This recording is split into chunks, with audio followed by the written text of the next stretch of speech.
তওবা করলাম, বলতেছিলাম মানুষের মৃত্যু হয় দুইটা টাইমে, একটা হলো রাত্রির বেলা, একটা হলো দিনের বেলা।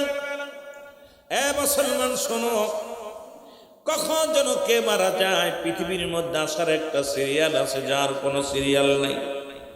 দেখা যায় বাবা জিন্দা, সন্তান দুনিয়ার মধ্যে নাই।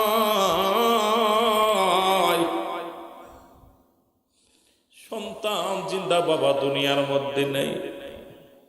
সন্তানের লাশ বাবার কাঁধে, বাবা আল্লাহ সন্তানের কাঁধের যুবক।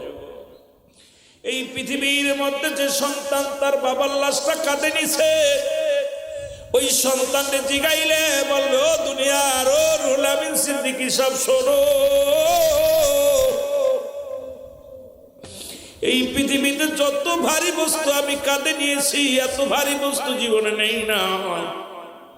যেদিন বাবার লাশটা কাঁধে উঠাইলাম, যেদিন মায়ের লাশটা কাঁধে উঠাইলাম, এত ভারী বস্তু দুনিয়ার মধ্যে আর কোনোদিন গ্রহণ করি নাই। সন্তানের লাশ বাবার কাঁধে, বাবার লাশ সন্তানের কাঁধে, দাদার লাশ নাতির কাঁধে, নাতির লাশ দাদার কাঁধে। কখন কে চলে যাবে কেউ বলতে পারি না। দুইটা টাইমে মানুষের মরণ হয়, একটা হলো রাতের বেলা, একটা হলো দিনের বেলা। আল্লাহ কয়, বান্দারে আমি দিন শুরু করেছিলাম নামাজ দিয়া, রাত শুরু করলাম আমি নামাজ দিয়া। এ আমার জাকের ভাইরা গভীর মনোযোগ, এর মুসলমান, রাতের শুরু হলো মাগরিব। ও বান্দা, দিনের শুরু হলো ফজর। বান্দারে এই ফজর 2 রাকাত সুন্নাত নামাজ তুমি আদায় করলাম, সঙ্গে সঙ্গে তুমি হয়ে গেলে আমার নবীর প্রেমিক। নবী নবী কয়ে মাথা ঘামাও, নবীর জন্য পাগল হও, সুন্নাত তরিকার মধ্যে নাই। তুমি কেমন মুসলমান? তোমার তো মুসলমান বলতে বড় অবাক হয়। মুসলমান শুনে নাও, এর মুসলমান বইলা দাবি করো, নবীর উম্মত বলে দাবি করো। 2 রাকাত সুন্নাত নামাজ তুমি আদায় করলাম, সঙ্গে সঙ্গে তুমি হয়ে গেলে আমার রাসূলুল্লাহর প্রেমিক। এবার 2 রাকাত ফরজ নামাজ আদায় করলাম, সঙ্গে সঙ্গে তুমি হয়ে গেলে আমার আল্লাহর গোলাম। এখন দিনের মধ্যে যদি তোমার মরণ হয়, তোমার মরণটা হবে আমার নবীর প্রেমিক, আল্লাহর গোলাম। জোরে জোরে চিল্লায়া বলা যাবে না সুবহানাল্লাহ? নবীর প্রেমিক হয়ে আল্লাহর গোলাম হয়ে মৃত্যুবরণ করলে এই বডির কোনো ভয় থাকতে পারে না, কোনোদিন ভয় থাকতে পারে না। রাতে নবীজির কাজও করি নাই, আল্লাহর কাজও করি নাই, নামাজ সুন্নাত পড়ি নাই, নফলও পড়ি নাই, ফরজও পড়ি নাই। মুসলমান কেমন মুসলমান? এ বাবারা আমার গভীর মনোযোগ, এবার দিনের মধ্যে তোমার মরণ হয় না, রাতের মধ্যে মরণ হবে, এর মধ্যে কোনো সন্দেহ নাই। ও বান্দা, দিন ভরে রব্বে কারিমের আলো বাতাস গ্রহণ করলাম, এই জমিনটার মধ্যে ঘোরাঘুরি করলাম, এই জমিনটার মধ্যে কতই না বিচরণ করলাম, এই জমিনের মধ্যে কত কিছু ভক্ষণ করলাম। বান্দারে সারা দিন ভরে আল্লাহর নিয়ামত তুমি গ্রহণ করলা। বান্দারে তুমি রাত শুরু করবা, না জানি রাতের শুরুতেই তোমার মৃত্যু হয়ে যেতে পারে। বান্দা 3 রাকাত ফরজ নামাজ তুমি আদায় করলা, সঙ্গে সঙ্গে তুমি হয়ে গেলে আমার আল্লাহর গোলাম। ও মুসলমান, তুমি কার গোলাম? আর একটু জোরে বলেন, কার গোলাম? এখন তুমি নামাজটা আদায় করলা না। কত দাড়ি পাকা, কত যুবক দেখি টিভির মঞ্চে বইয়া বইয়া টিভি দেখে, নামাজে যায় না। মাগরিবের নামাজ চলে রে যুবক, 4 প্যান্ডেলের সময় নষ্ট করে, নামাজে যায় না। ওরে যুবক, আজান হয়, আজান হইলে কলিজার ভিতরে একটু ভয় লাগে না, মরণের চিন্তা হয় না। ওরে কত যুবকের কাপন পরাইলা, কত মানুষের দাপন করাইলা, কত মানুষের কত যত্ন করিয়া কবরে শোয়া দিলা রে বাবা, এরপরে কেন ভয় হয় না? বান্দারে 3 রাকাত ফরজ নামাজ তুমি আদায় করলা, সঙ্গে সঙ্গে তুমি হয়ে গেলে আমার আল্লাহর গোলাম। এবার 2 রাকাত সুন্নাত নামাজ তুমি আদায় করলাম, সঙ্গে সঙ্গে তুমি হয়ে গেলে নবীজির প্রেমিক। এখন রাতের মধ্যে যদি তোমার মরণ হয়, তুমি হবা আমার আল্লাহর গোলাম, নবীর প্রেমিক। জোরে জোরে চিল্লায়া বলা যাবে না মারহাবা? নামাজের মধ্যে যাদের খোঁজ নাই, ওদের সাথে কোনো সম্পর্ক নাই। সমস্ত খারাপ কাজ থেকে বাঁচায় নামাজ।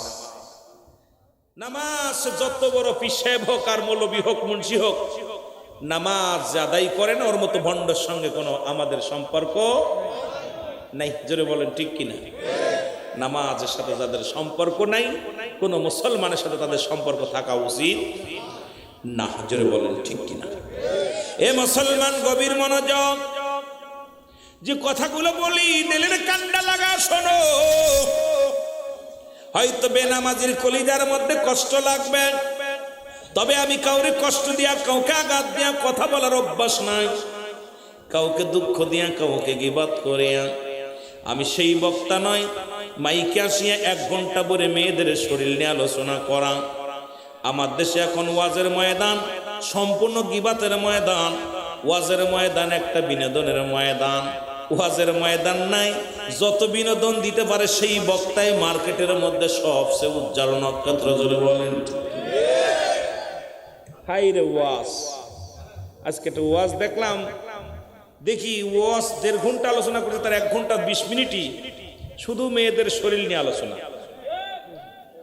আরে তুই মেয়েদের ভিতরে এমন ভাবে ঢুকছে, আর এগুলো তাকবীর যাই রে তাকবীর, আর যুবকগুলো লাফাই লাফাই উঠতেছে। চিন্তা করলাম আহারে দুনিয়া, নবী এমনি বলে নাই বালুহা খেলাফ। এই দুনিয়াটা পচা দুর্গন্ধ মরি, মানুষের চরিত্র হবে কুকুরের চরিত্র। কুকুর যেমন চক্ষু লজ্জা কম, এখনকার জামানায় শ্রোতারও চক্ষু লজ্জা কম, বক্তারও চক্ষু লজ্জা কম। যারা বলেন ঠিক কিনা? আমার কথা বোঝেন? রংপুরের বাসার লগে আমার বাসা মিলইব না, আর রংপুরে আসিও না, অনেক কম আসে। কথা বোঝেননি? অনেক কম আসে, আমাদের জন্য বিকট হয়ে যায়, অনেক দূর হয়ে যায়। তবে চিন্তা করি, 2টা ভাষা, একটা জুমলায় খবরি, একটা জুমলায় হিংসা। বক্তা মনের ভাব প্রকাশ করলে শ্রোতা সহজেই বুঝতে পারে, এটাকে বলা হয় জুমলায় খবরিয়া। জুমলায় হিংসা, বক্তা মনের ভাব প্রকাশ করলে শ্রোতা কোনো কলাকুচু বুঝতে পারে না, খালি ইয়েস নো ভেরি গুড। কথা বুঝলেননি? এই জন্যে আমিও চেষ্টা করি যে আপনাদের ভাষায়, রংপুরের ভাষায় কথা বলার চেষ্টা করতে, যাতে করে আপনাদের বুঝতে কষ্ট হয়। তারপরে যদি না বোঝেন, এটা আমার ব্যর্থতা আমি মনে করি। জোরে বলেন ঠিক কিনা? একটু মহব্বতের সঙ্গে দুরূদ শরীফ পড়েন। আল্লাহুম্মা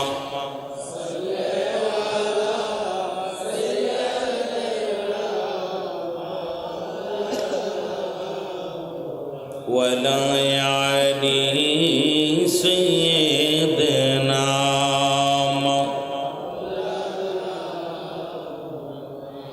মদিনা যাইতে পারলাম না, মদিনা দেখতে পারলাম না। বলেন মদিনা যাইতে পারলাম না, মদিনা আমি অসহায় তাই এত দূরের, আমি অসহায় তাই এত দূরের, শুধুই সালাম জানাই। বলো দূর থেকে সালাম জানাই, মদিনা যাইতে পারলাম না, মদিনা। মহব্বতে বলেন মদিনা যাইতে পারলাম না, মদিনা। মদিনা নাম কত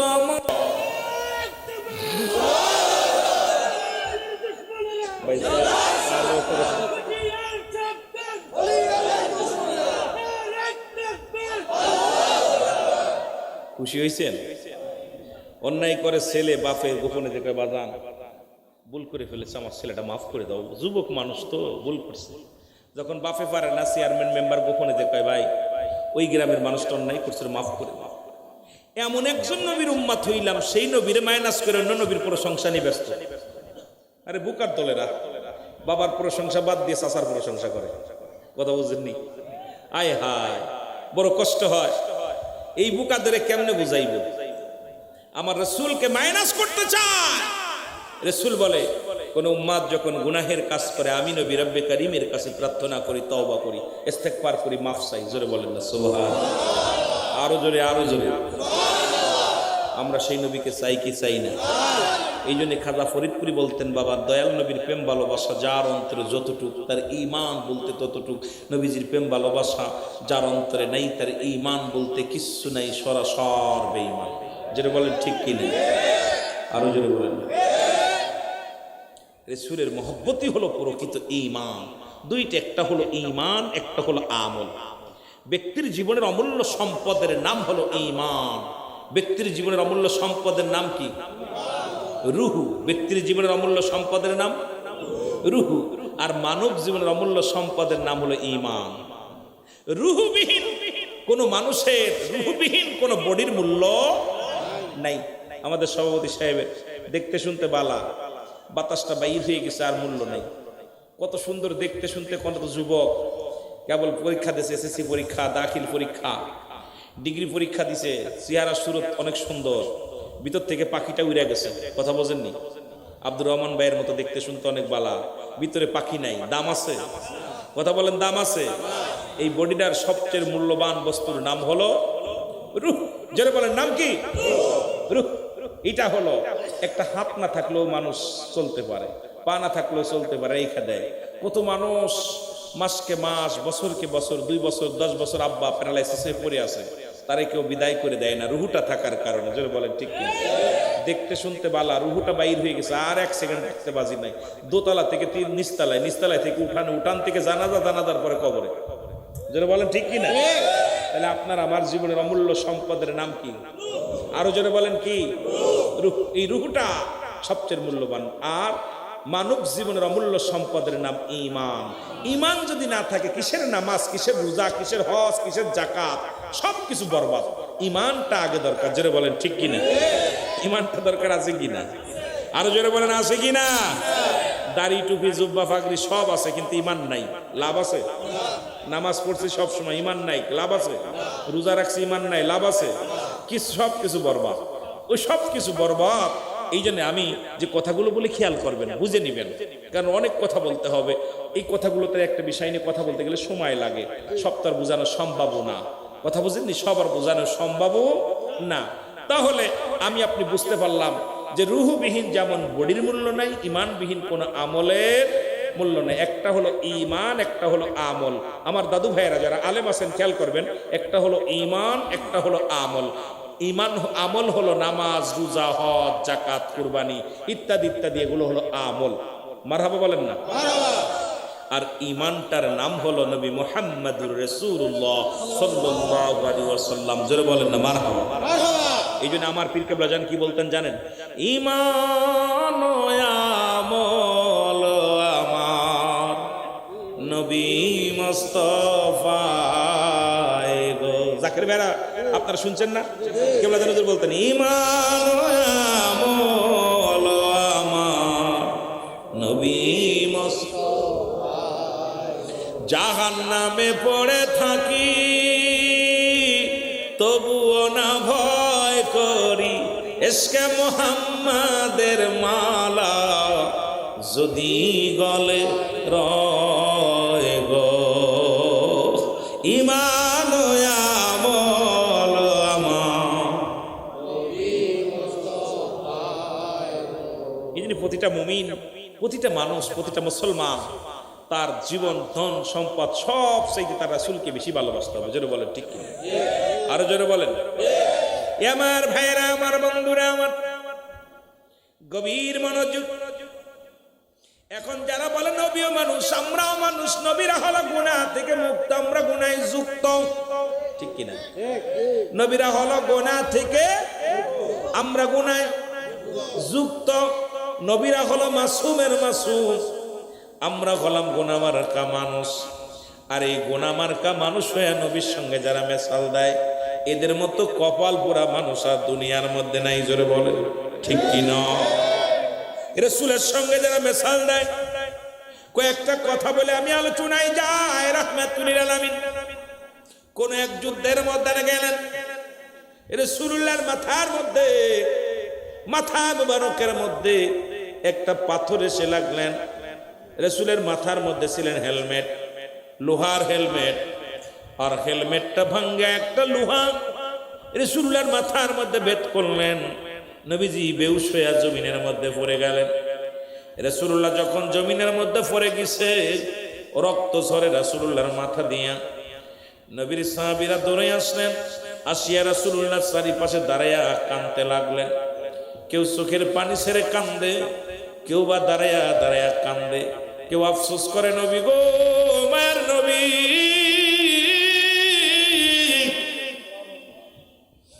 সাহাবীরা কাঁদতে লাগলেন। আমার যুবক বাবারা, সাহাবীরা চোখের পানি ছেড়ে কান্দে, আমার নবী যদি ফিরে না আসে রে, কি লয়া বাঁচবো? রাসূলুল্লাহর যদি কিছু হয় আমরা কি নিয়ে বাঁচবো? সবাই চোখের পানি ছেড়ে কাঁদতে লাগলেন। এমন সময় দূর থেকে এক সাহাবী, নাম তার মালিক ইবনে সিনান, জোরে জোরে চিল্লায় বলা যাবে না মারহাবা। সাহাবীর নাম কি? মালিক ইবনে সিনান। দূর থেকে দূরে এসে রাসূলুল্লাহর পাশে দাঁড়িয়ে গেলেন। ডাক দিয়ে বলেন, নবীর সাহাবীরা গো, তোমরা সরে দাঁড়াও, রাসূলুল্লাহ আর কি হয়েছে দেখতে দাও। সাহাবীরা বলে, মালিক ইবনে সিনান রে, রাসূলের মাথার মধ্যে পাথর লেগেছে, পাথরটা লাগিয়া মাথার হেলমেট ভাঙ্গিয়া এক টুকরা লোহা রাসূলুল্লাহর মাথা মুবারকের মধ্যে ভরে গেছে। আরে লোহাটা ভেঙে ভিতরে পড়েছে, রাসূলের রক্ত জমিনের মধ্যে পড়ে, রাসূল বেহুশ হয়ে জমিনের মধ্যে পড়ে আছে। আমার নবী বড় কষ্ট পেয়েছে রে মালিক ইবনে সিনান।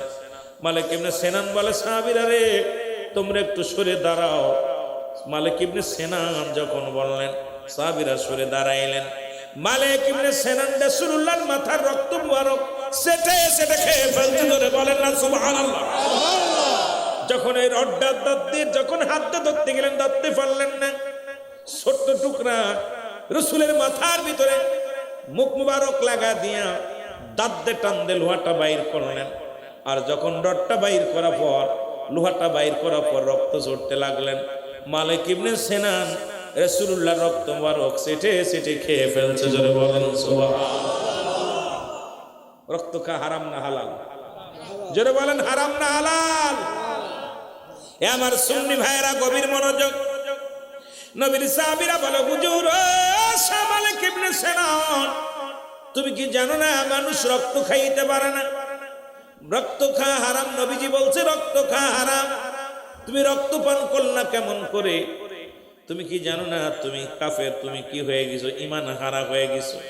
মালিক ইবনে সিনান বলে, নবীর সাহাবীরা রে, পৃথিবীর সমস্ত মানুষের কাছে হারাম হইতে পারে, আমার নবীর রক্ত মুবারক আমি মালিক ইবনে সিনানের কাছে 100 বার 1000 বার হালাল। জোরে জোরে চিল্লায় বলা যাবে না মারহাবা। সবার কাছে হারাম হইতে পারে, আমার কাছে হালাল। রাসূলুল্লাহর রক্ত মুবারক আমার কাছে হালাল। এবার নবীজি হুঁশ হলেন। নবীজি বেহুশ থেকে যখন হুঁশ হলেন, মালিক ইবনে সিনানকে নবীজির সামনে হাজির করলেন। বলি, ইয়া রাসূলুল্লাহ, ইয়া হাবিবাল্লাহ, আপনার প্রিয় সাহাবী মালিক ইবনে সিনানের ঈমান হারায় ফেলেছে। মালিক ইবনে সিনানের ঈমান চলে গেছে, রক্ত পান করেছে।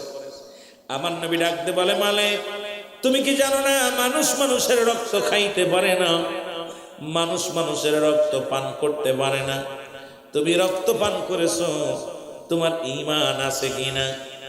আমার নবী বলা পর মালিক ইবনে সিনান বলে, হুজুর, পৃথিবীর সমস্ত মানুষের কাছে রক্ত হারাম হইতে পারে, আমি মালিক ইবনে সিনানের কাছে আমার রাসূলুল্লাহর রক্ত মুবারক 1000 বার 1000 বার হালাল। ফতোয়া দিতেছে সাহাবী নবীর সামনে, আমার নবীর রক্ত মুবারক আমার কাছে হালাল, পৃথিবীর সবার কাছে হারাম হইতে পারে, আমার কাছে হালাল। রাসূলুল্লাহ মিষ্টি হাসি দিয়ে বললেন, ও আমার সাহাবীরা, আমার সাহাবীরা শোনো, তোমরা যারা আমার কাছে আছো তোমরা শুনে নাও। পৃথিবীর মধ্যে যদি কোনো ব্যক্তি জান্নাতি মানুষ, জীবিত জান্নাতি মানুষ দেখতে চাও, তাহলে আমার মালিক ইবনে সিনানকে তোমরা প্রাণ ভরে দেখে নাও। জোরে জোরে চিল্লায় বলা যাবে না মারহাবা।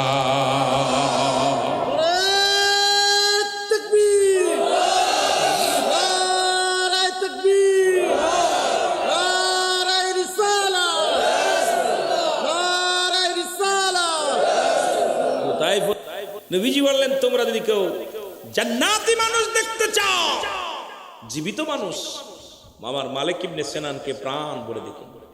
রাসূলুল্লাহ দুনিয়ার মধ্যে জান্নাতি বলে ঘোষণা করে দিয়েছে, দেখায় দিয়েছে এই মানুষটা জান্নাত।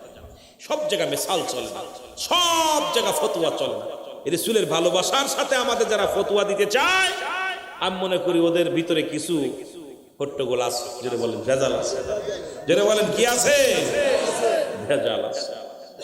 আমার ভাইরা, আমার বন্ধুরা, শুধু তাই নয়, রাসূলুল্লাহ যুদ্ধের মুসলমান একদিন জোররাত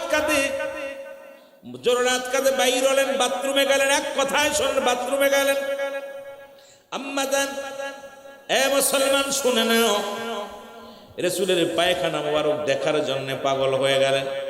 একদিন নবীর সঙ্গে বাস করলাম, নবীজির পায়খানা মোবারক দেখি নাই। আম্মা জান খাদিজাতুল কুবরা রাসূলুল্লাহর পায়খানা দেখার জন্য বেকুল হয়ে গেলেন। রাসূলুল্লাহ পায়খানা ফিরে যখন ঘরে ফিরলেন, এবার আম্মা জান তাড়াতাড়ি দৌড়ে গেলেন জমিনের মধ্যে। কারণ রাসূলুল্লাহ একটা জমিন কারাল করে যখন উনি বাথরুম করেছিলেন, আম্মা জান খাদিজাতুল কুবরা দেখলেন রাসূল পায়খানা করতে গেছেন পাশে। রাসূলের পায়খানা মোবারক দেখার জন্য আম্মা জান দৌড়ে গেছেন। যা খুঁজতেছে, খুঁজতে খুঁজতে আম্মা জানের গা দিয়ে ঘাম ছড়তে লাগলেন।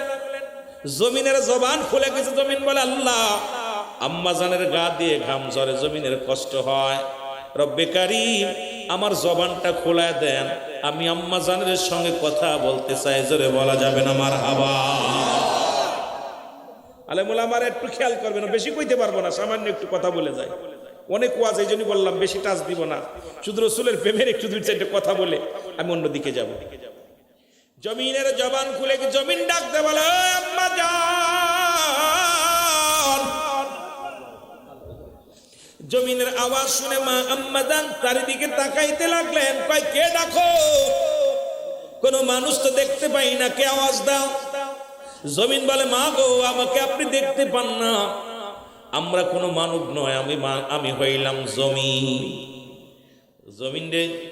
জমিন রে তুমি কি বলো? আম্মা জানান কি খোঁজেন? আপনার গা দিয়ে ঘাম ঝরে, আপনার কপাল দিয়ে ঘাম ঝরে, আপনি কি এত ব্যস্ত হইয়া কি খোঁজেন? জমিন বলা পর আম্মা জান বলে, এ জমিন, এই মাত্র আমার রাসূলুল্লাহ পায়খানা করে গেল, আমার রাসূলের পায়খানা কোথায় গেল? জমিন বলে, আম্মা জান, আপনি রাসূলুল্লাহর পায়খানা মোবারক খোঁজেন। রব্বে কারীম যেদিন থেকে আমাদের জমিন বানাইছে, সেদিন থেকে অপেক্ষা আছি আমার রাসূল কখন পায়খানা করবে, কখন প্রস্রাব করবে। আমার রাসূল পায়খানা করেছে, আমরা জমিন হা করে খেয়ে ফেলেছি। জোরে জোরে চিল্লায় বলা যাবে না মারহাবা। আর একটু জোরে জোরে চিল্লায় বলা যাবে না আল্লাহু আকবার।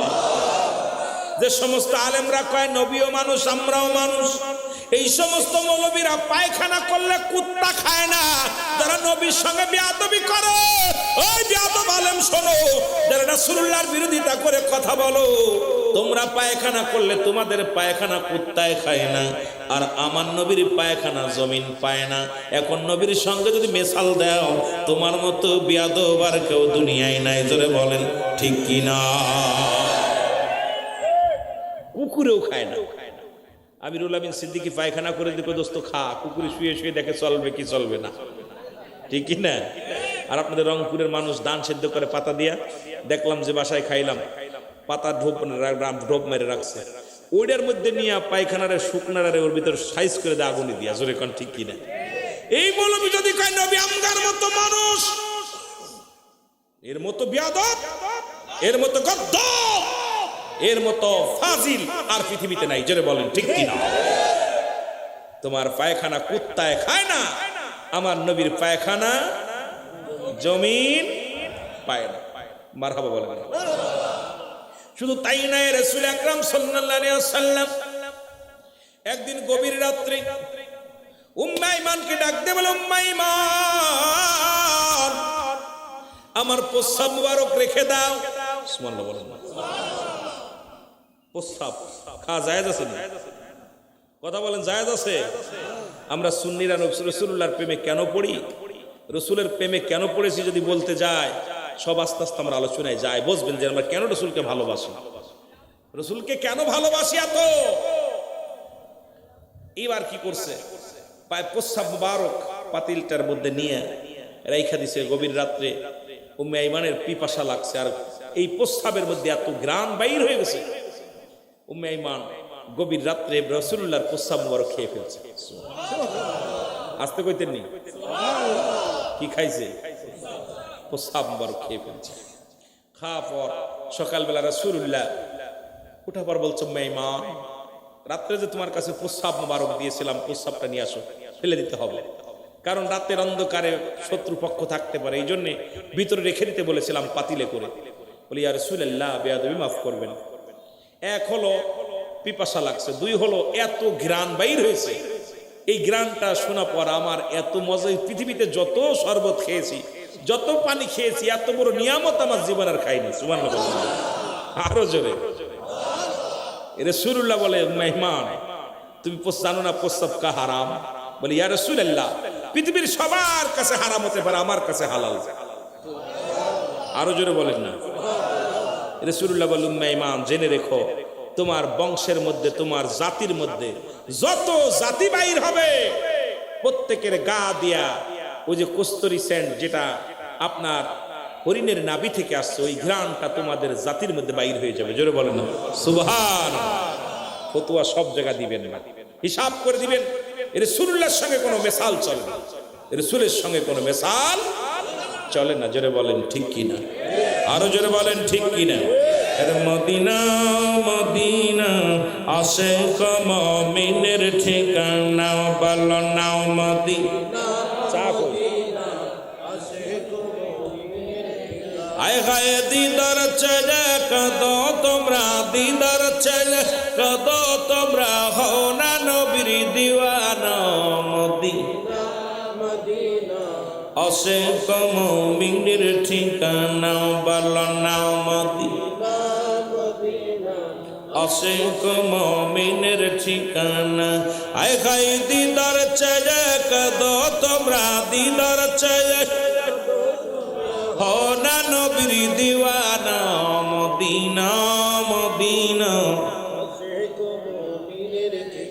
নবীর প্রিয় সাহাবী হযরত আবু বকর সিদ্দিকী, বলেন নবীর প্রিয় সাহাবী আবু বকর সিদ্দিকী, ওরে ভালোবেসে শুইল পাশে, ভালোবেসে শুইল পাশে, যাইয়া আসে তাই দেখো না মদিনা। আশিক মুমিনের ঠিকানা, বলো না মদিনা। আরো জোরে বলেন, মদিনা মদিনা আশিক মুমিনের ঠিকানা, বলো না মদিনা মদিনা আশিক মুমিনের ঠিকানা।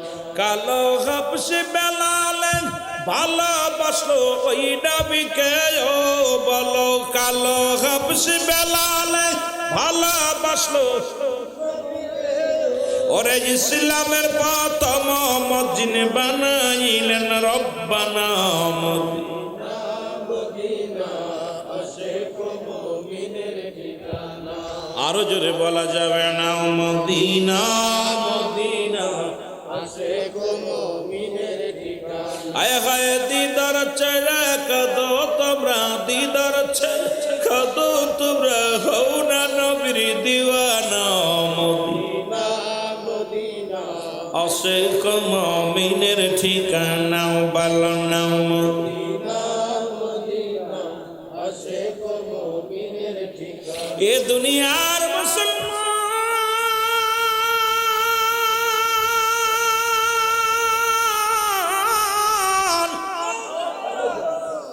রাসূল সবার মাথার মণি ছিল, নবী সবার চোখের মণি ছিল গো। যখন নবী দাওয়াত দেয়া শুরু করেছে লা ইলাহা নাই কোনো ইলাহ ইল্লাল্লাহু এক আল্লাহ ছাড়া, মুহাম্মাদুর রাসূলুল্লাহ সাল্লাল্লাহু আলাইহি ওয়াসাল্লাম, তখনই রাসূল দুশমন পেয়েছে। দুশমনে রাসূলেরা সঙ্গে সঙ্গে রাসূলের সঙ্গে দুশমনি করেছে, কারণ রাসূল তারা মানতে পারে নাই।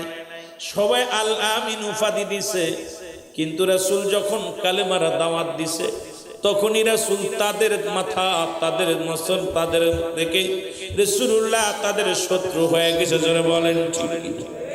ওরে এমন শত্রু হলো রাসূলুল্লাহ, কিন্তু নবীজি পরশ পাথর, লোহার সঙ্গে পরশ পাথরের ছোঁয়া লাগলে যেমন সোনা হয়ে যায়, তদ্রূপ নবীজির একবার নেক দৃষ্টি যার উপরে পড়েছে, সেই তো পৃথিবীর মধ্যে সাকসেস হয়েছে, সেই তো কালেমার মালা পড়ে মুসলমান হয়েছে, ইমানদার হয়েছে। জোরে জোরে চিল্লায় বলা যাবে না মারহাবা। এর রাসূলুল্লাহ দলে দলে মানুষ নবীর দলে আসতে লাগলো। রাসূলুল্লাহর প্রেমের বাণী শুনিয়া কালেমার মালা পড়লো। এটা দেখিয়া রাসূলের মুসলমান শুনে নাও। একটা কথা বলি, তৎকালীন জামানায় এর রাসূল যে এক দাওয়াত দিলেন তোমরা শুনে নাও, আশহাদু আল্লা ইলাহা ইল্লাল্লাহু আহাদাহু লা শারীকা লাহু আশহাদু আন্না মুহাম্মাদান আবদুহু ওয়া রাসূলুহু।